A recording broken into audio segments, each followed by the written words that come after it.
You're listening to the Business Mike podcast. Amazing interviews with entrepreneurs and industry thought leaders.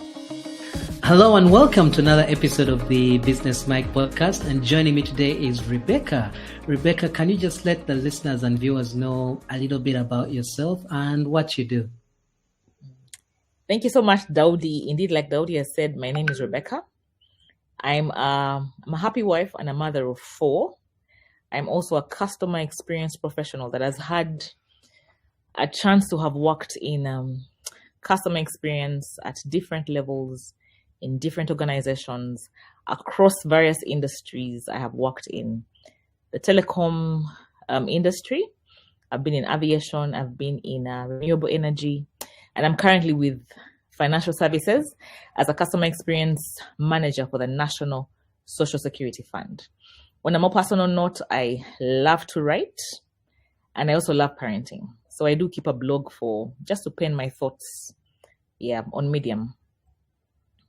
Right. And this particular thing that you do, customer experience, it seems to be a new phenomenon. Is this something that you've been doing throughout all the places you've been? Well, it's being taken more seriously now. And so you're finding positions like customer experience manager. Those are positions that are just, I would say like the past 5-10 years. So is that something you've always been doing, or how did you transition into that particular space? Okay. So I would say, first of all, when I look at customer experience, I think that maybe the terms are new because the field is evolving. Like historically, we used to look at customer care and then we look at customer service. And now brands are more aware that, you cannot just put your customers in a box of a department or in a box of just the front line. You have to look at the holistic experience that the customer goes through from the time that they hear about your brand, they get to register on board your brand, the time when they're existing with your brand, or the time when they would desire to leave or continue on that journey. So I believe that the term, the understanding, the philosophy, the concept has evolved with the times because, customers just like babies when they're born and they cannot walk, but they start by crawling and then they eventually walk. Then one time they can actually run. That's what I feel about the customer experience field. It has evolved from the traditional customer care, customer service, customer experience, because brands are more aware that the more and more that we learn about customers' needs, preferences, desires, and journey with customers to that place of their dreams with a given brand, it's inevitable that we have to grow with our customers, and hence the term customer experience that looks at the field more holistically, and not just that one single transaction when a customer is interacting with you.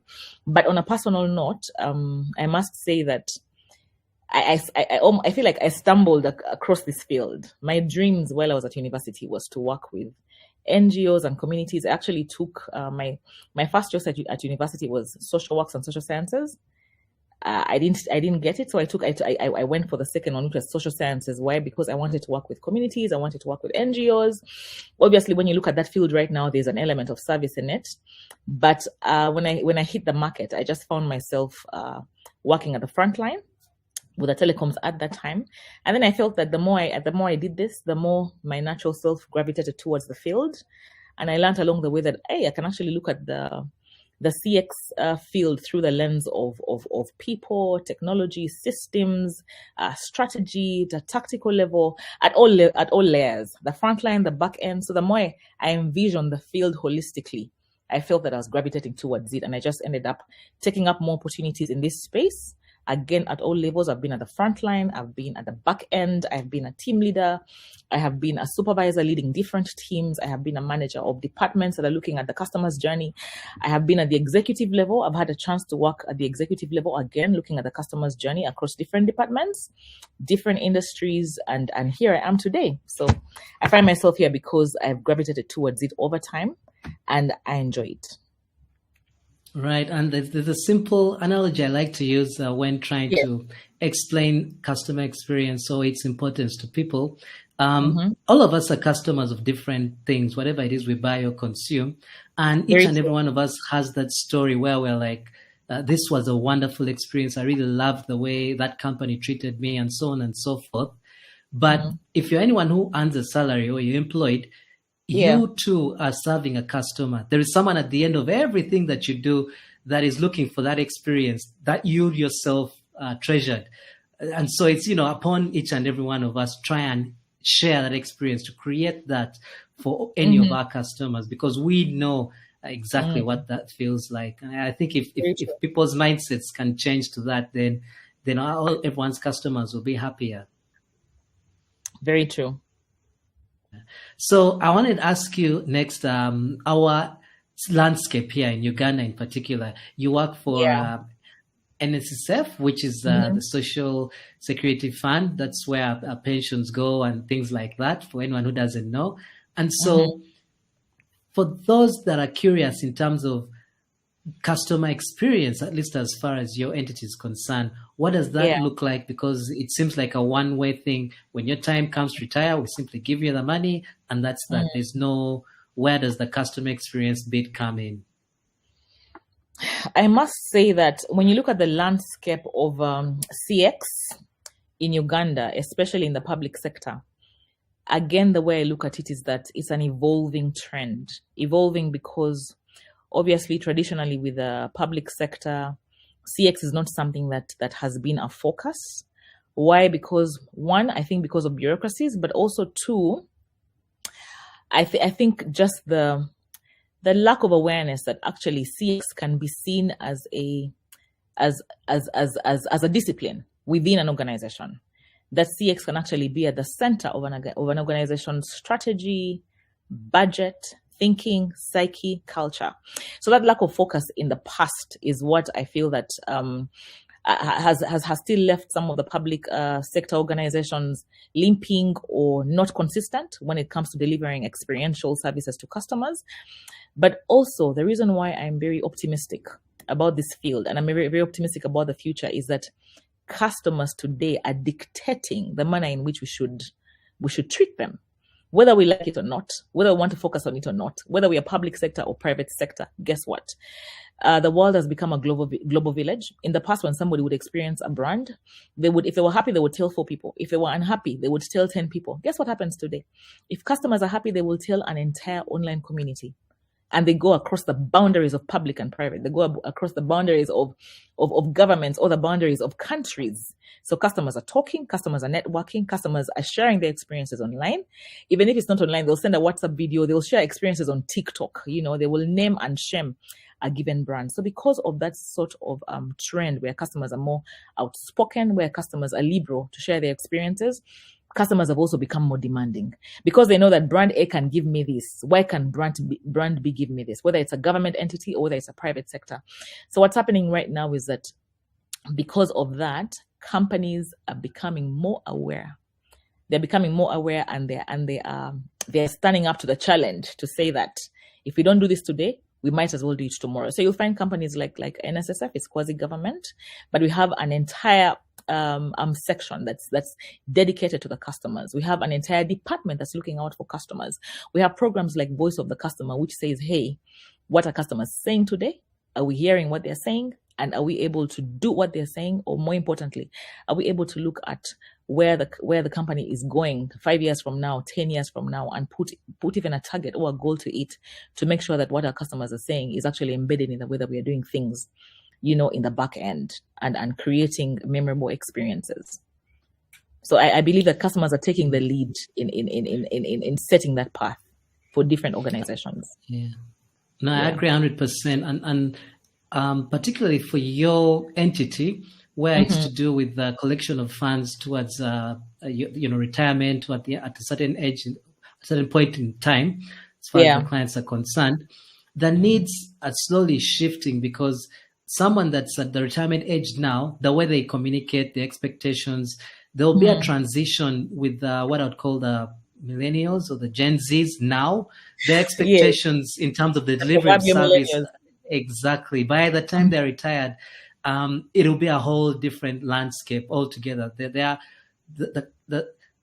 quality of customer service they'll be accustomed to should be elevated with any other particular thing they get in touch with, be it NSSF or a bank or whatever it is. And so I like what you said in terms of listening to the customers, hearing what they have to say, and also making adjustments to that, such that you're not stuck in your ways, and then you're caught off guard when there's a change in the demands from the customers in particular. True. Yeah. True. And as far as your customers are concerned, what are some of their needs? Why would a customer? I'm a customer of NSSF, of course, because some of my salary goes by there, law. but I don't necessarily, yes, by law. So I don't interact with it daily. So for those that happen to do interact with it, what are some of the things you're looking out for in terms of their needs and making sure that, you're servicing them well? So in terms of the customer's needs, like I said, for any brand to stand the test of time, regarding the customer's preferences and their customer experiences, for any brand to have a sustainable manner in which they approach CX again over time is that they must have a voice of customer program, or they must have a way that in their processes and in their strategies have a systematic way of hearing their customer's voice. Whether it's through research, whether it's through just talking to the people at the front line, whether any sort of feedback loop. So in terms of the needs of our customers, what we have seen, and again, I've seen that across brands, is that lately customers want to be able to get what they want from wherever they are. I like to refer to Amazon. Amazon started out as a brick and mortar, just selling books. And guess what? Because they're vulnerable enough to be led by what their customers want, they evolved their strategy and they evolved the way that they deliver products to their customers and went online. And today you could say that you could wonder and say, is Amazon selling books? Are they selling anything? Are they a payment platform?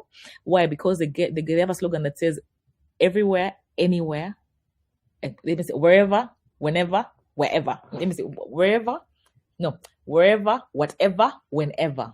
What are they saying? That they learned over time by listening to their customers, that today's customer wants to get what they want from wherever they are. So I find that it might not be specific to to NSSF alone, but across the globe, people want convenience. People want to access your brand conveniently, either from the comfort of their homes, or from their cars while they are driving away, or from their offices, wherever they are. So for most companies, we are being challenged, and we saw that during COVID, the time when most countries were locked down. Brands had to ask themselves, am I still relevant to my customer? Of course, there are some industries where brick and mortar still stands. But again, even if it's brick and mortar and I have to walk into your store to get something, I should be able to pick up the call or get onto an app and see what you're about and see how much it will cost me and make the decision even before I walk in. So convenience is the number one thing that customers are looking for. So have you built that into your platforms to understand that when the customer hears about me, are they able to register or on board or collect or pay from wherever they are and get a delivery? Or are they able to experience me even without, having to pay for transport to get into my store or having to put in effort? Because one of the other things that we measure in customer experience is a customer effort score. So when they speak convenience, they're speaking for how am I able to put in the least effort to get what I want without spending so much of either my time or my money, and I'm getting value for money. So convenience is very key when it comes to customer needs. The other thing that customers are also looking for in this era of this digital era, this global economy, is they're looking for safety and security. Because again, we're in a world where things are accessed via platforms, so security becomes extremely key. If I identify myself with a brand as Rebekah Kabugo, for instance, are you sure that somebody else will not steal my identity to get access to what I want with that brand? I'll give an example of NSSF. People save money with NSSF for over 10, 20, 25 years. So a customer wants to be sure that the Rebekah Kabugo you registered at first is the Rebekah Kabugo after 15 years who will come to claim that money, and you'll be able to authenticate, to verify, and make sure that that money is paid out to the right party. I'm sure the same goes with other financial houses, but security and safety of their data, of their information, of what they're trying to access and how they're trying to access it is extremely key.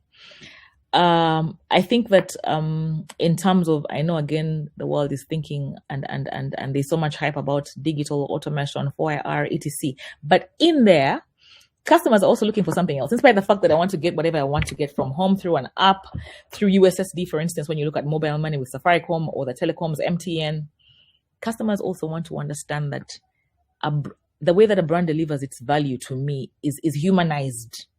You understand? Like there's a human element in it, that even when you did your design thinking and you're saying that, okay, fine, you could, press a code, USSD code *165# to be able to pay for your national water or for your electricity bill or send money from one person to another. But even in your design, did you think about me? So I'll give an example. When I'm sending money to somebody, for instance, just going into the telecoms, just being able to know that you've taken care of the convenience. I can do it wherever I am. You've taken care of the security. I have a PIN that's only accessible to me. But also when I'm sending to my mother in the village, I can see her name. That's a human element to it. They could have built something that doesn't show somebody's name and it's only sticking to the number. But the fact that I can see my mother's name and confirm that that's my mother I'm sending to, it already warms my heart. So what am I saying? That even in this era of digital convenience, speed, efficiency, and so, people are looking to understand that actually the brand gets me. And that's where empathy comes in. Because without empathy, then you will not design solutions that speak to the customer's mindset, the customer's needs, the customer's preferences, and understand that customer at the level where they are. And speaking to that a bit more again, in this era of OER, automation, and the whole, cocktail of the digital world, customers also want to understand that because you get me and you understand me so well, you will know that, by the way, in this part of Africa, for instance, where I am, I will ensure that there's channel parity. What do I mean by channel parity? I'll ensure that much as the world is going digital and swiping left, right, and center, there are certain segments of your market that are not able to access internet, for instance. Somebody could be in Nakapidipidit or Nakatiaba, where my village is, but they want to know that even with my phone that's not as smart as the next person in Kampala, I will still be able to access the same services, enjoy the same convenience. All those platforms will be secure. Somebody accessing those services through an app, I can access them through a USSD code, and we are all experiencing the same brand differently because somebody behind the scenes understood that empathy is understanding your target audiences, understanding that customers are different and they're different segments of the market. Like you said about millennials, a millennial today in my house will use the app for MTN, for instance, and I will go for USSD because perhaps I'm border millennial, but that channel parity for two different customers in the market, in the population, to experience the same brand differently because the brand gets me, the brand understands me, the brand took into account the fact that there are different generations, different profiles of customers, and nobody is left behind in this entire movement of making sure that convenience is key, speed and accuracy is key, security and safety of my identity and the way that I access your products is very key, but also empathy in the way that they designed those services, products, and offerings. I hope I'm not going off. No.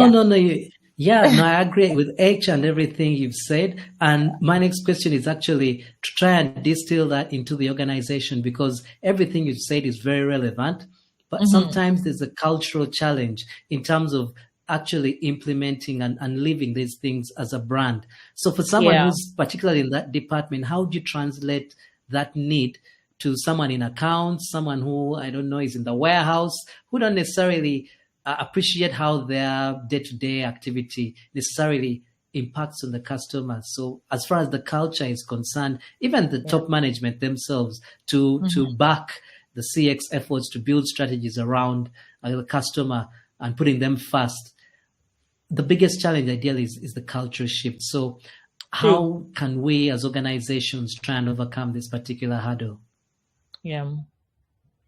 Thank you so much, Daudi. That's an amazing question because there's an old saying that culture eats strategy for breakfast.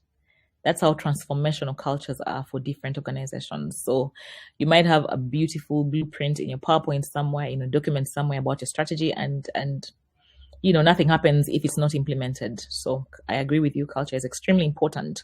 How do you then embed a customer-centric culture in any organization? I think first and foremost, values are extremely key within an organization. What values does an organization have? Because values dictate behavior, especially if those values are communicated and role played out by key players within an organization so that it becomes the way that we behave within an organization. And I also believe that charity begins at home. For instance, I'll give an example. If If love is a value within your home, for instance, and you sing it, you talk about it, you role play it, you reward it, guess what happens? When your children learn how to love each other, depending on how you define love, or kindness, for instance, when the stranger comes the next day, it will be easy for them to be kind to the stranger because charity begins at home. And that's how I look at organizations. That whatever values you have within an organization, whatever values you're pushing out, if you're able to be like that to each other within an organization, when the customers come, it will be very natural. You won't even think about it. It will be second nature for you to treat customers like that, or to embed customers' thinking into, again, your processes, your budgeting, your resourcing, your thinking, your culture. So for me, values are extremely key. And I'm glad that I work for an organization where customer centricity is one of the values. It's one of the things that we push out for. If I needed an approval to do a campaign about customer centricity, I'll get it. Why? Because we understand that this is a value that we look out for in the organization. And if anybody should exhibit this value, it's very easy for that person to be rewarded. So we are rewarding the right behavior. And over time, that culture becomes part and parcel of who we are. So that when the next customer comes, it's second nature for us to treat them like that. But what I also find important is measuring the right things. And I say that because sometimes what you don't measure, you don't get. If you find a company that's just sales focused, everybody's focused on sales. Guess what? If you're rewarding, or if your scorecards for understanding performance or appraising performance are just looking at sales, then nobody will think about the customer. They'll think about the customer's pockets. And chances are they'll miss to hear the thing that the customer wants while they're pushing for their pockets. And that's a misalignment. So how do you make sure that you have the right measurements in place that, again, are rewarding customer centricity? Do you measure things like the net promoter score with different stakeholders that are looking at your customers? Are you making sure that the executive level, the tier one, they have customer-centric measures on their as one of the key performance indicators? Because if again you leave customer experience or customer service to a department or a unit or only the front end, then there'll be misalignment. But if the person at the top on their appraisal form or their performance form knows that, in case the net promoter score for my organization, if I don't understand it, then guess what? It will not trickle down. So having the right measures in place to make sure that those metrics that look out for the customer sentiments are actually on the key stakeholders' performance appraisal is also one way to ensure that it will trickle down into the culture of the organization. And maybe lastly, what I find interesting or what I find impactful is I love stories. But I also know that we're in a culture that loves stories, and also stories will stay with you. So sometimes you have a number, which is a metric, or you have a figure, but behind that figure is a customer story. Or you have a transaction in the bank, but behind that transaction is a customer story. Customer A will come in to withdraw X amount of money, but they want that money because they want to take their child to school. And how you deliver that experience for them will be for life, because their biggest desire was to take their child to school. Or they want that money because they want to build their dream home. Or they want that money because somebody that they care about deeply is not well. So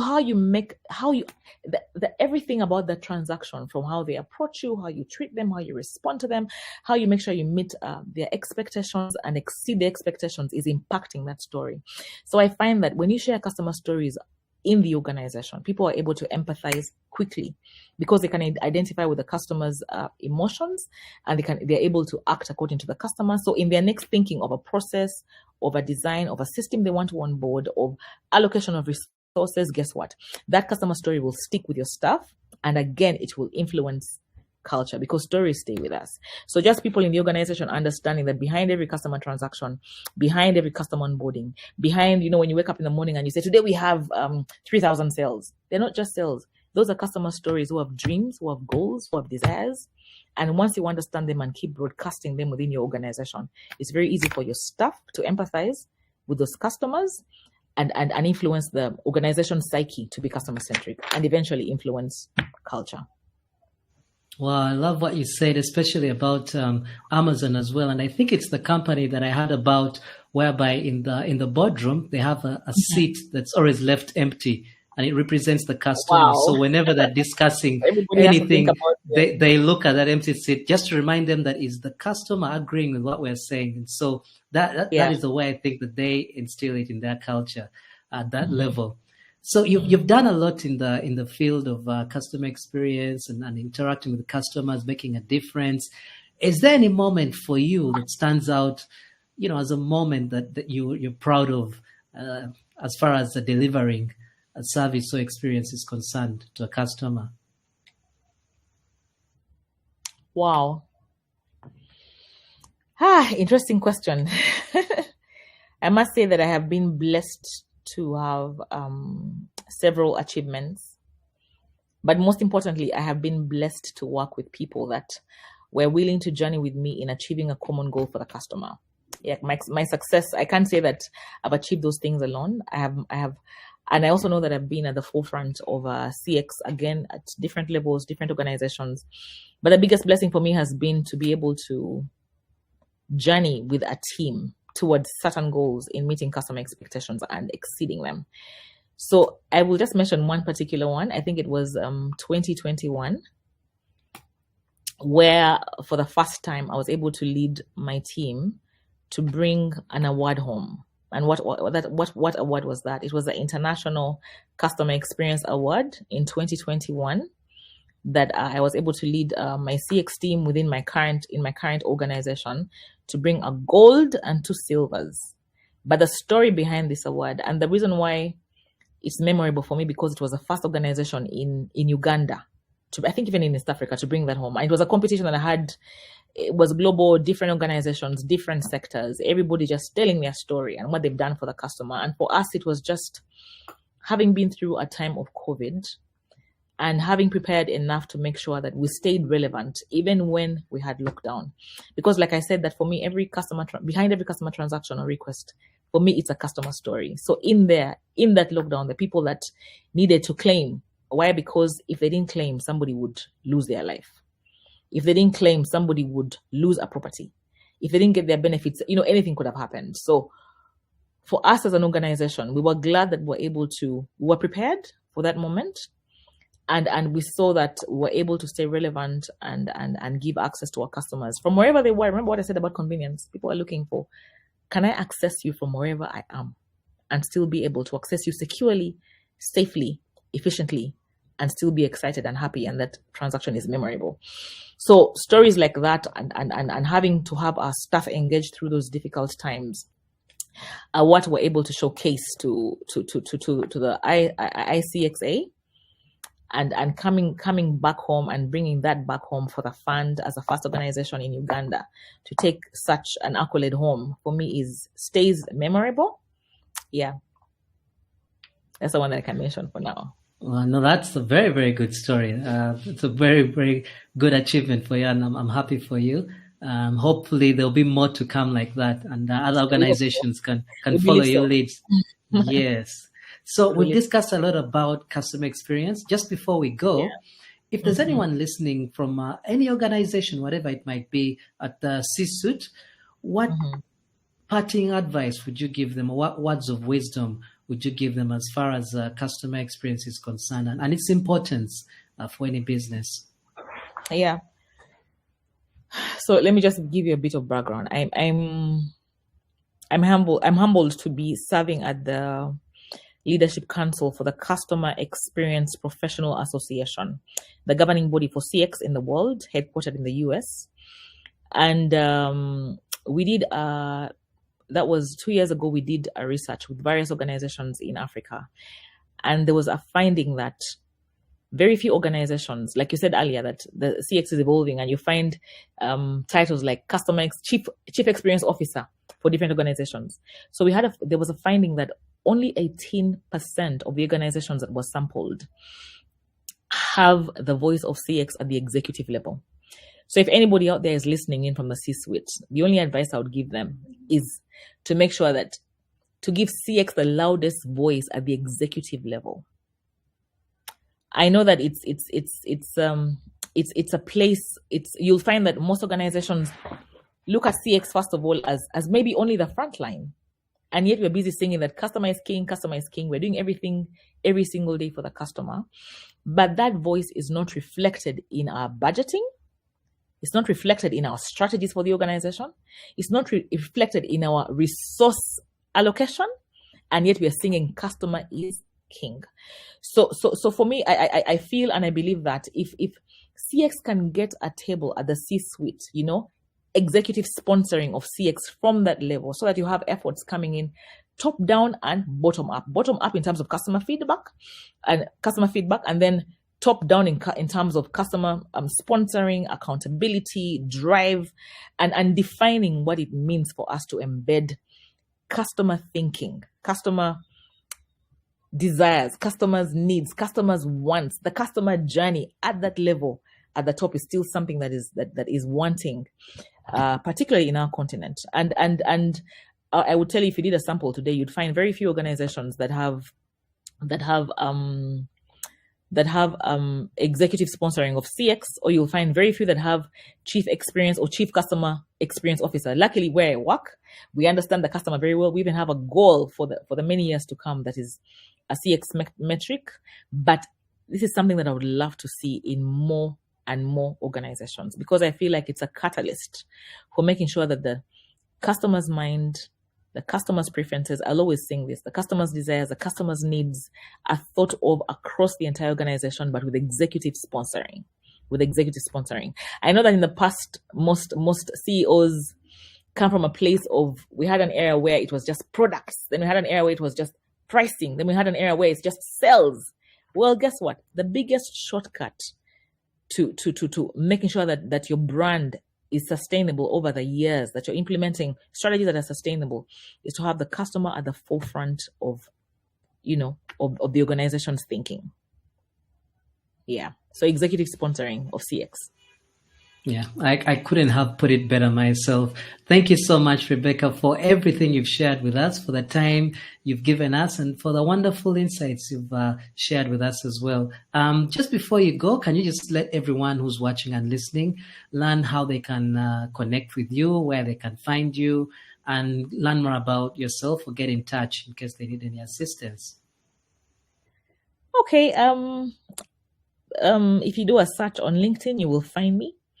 But perhaps you might not know much about me. You'll know about my career or where I work. But I mentioned earlier that I love to write. When I write, it's that place where I feel truly at home and I share my thoughts in poetry. So I do have a blog on Medium, and I'll share it with you if anybody wants to understand who Becky is, what she thinks about. Yeah, that's where you'll find me. That's a place I feel truly at home when I write. Okay, well, that brings us to the end of this interview. Thank you so much, Rebekah. Looking forward to that blog link, that way I can delve more into some of your work. And I wish you all the very best. And thank you once again for doing this interview.